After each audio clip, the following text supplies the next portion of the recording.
বৈষম্য বিরোধী ছাত্র আন্দোলন থেকে আত্মপ্রকাশ করেছে নতুন ছাত্র সংগঠন বাংলাদেশ গণতান্ত্রিক ছাত্র সংসদ।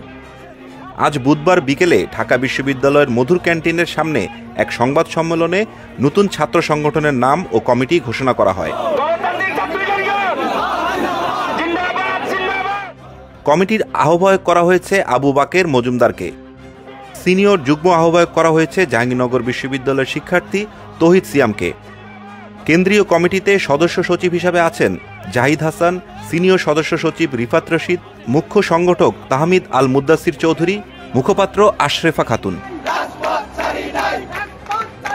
কিন্তু কমিটি ঘোষণার আগেই ঢাকা বিশ্ববিদ্যালয়ের মধুর ক্যান্টিন ও টিএসসি এলাকায় বেসরকারি বিশ্ববিদ্যালয়ের শিক্ষার্থীরা বিক্ষোভ শুরু করেন। সংগঠন গঠিত হচ্ছে, এখানে আমাদের প্রাইভেটের স্টেক কম এবং কমিটি মোটামুটি বলা যায় যে ঢাবিয়ান কেন্দ্রিক। এর প্রেক্ষিতে প্রাইভেটের স্টুডেন্টদের আসলে এই ক্ষোভ থেকে এই আন্দোলন। আমাদের এখানে প্রাইভেট থেকে আমরা সারা বাংলাদেশে জানি, যখন ঢাকা বিশ্ববিদ্যালয় বন্ধ হয়ে যায় তখন আন্দোলন হয় প্রাইভেট থেকে।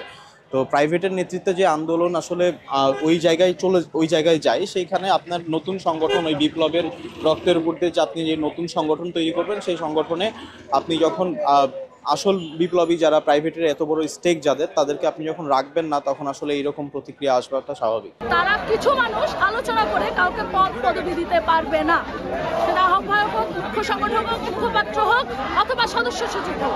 সেখানে প্রাইভেট থাকতে হবে, সেখানে মহানগরের একজন থাকতে হবে, পাবলিকের একজন থাকতে হবে, দাবির একজন থাকতে হবে। 4টা পদ আছে। এই বিক্ষোভের মুখে মধুর ক্যান্টিনের ভেতরে ঢুকে গণতান্ত্রিক ছাত্র সংসদের আহ্বায়ক কমিটি ঘোষণা করা হয়।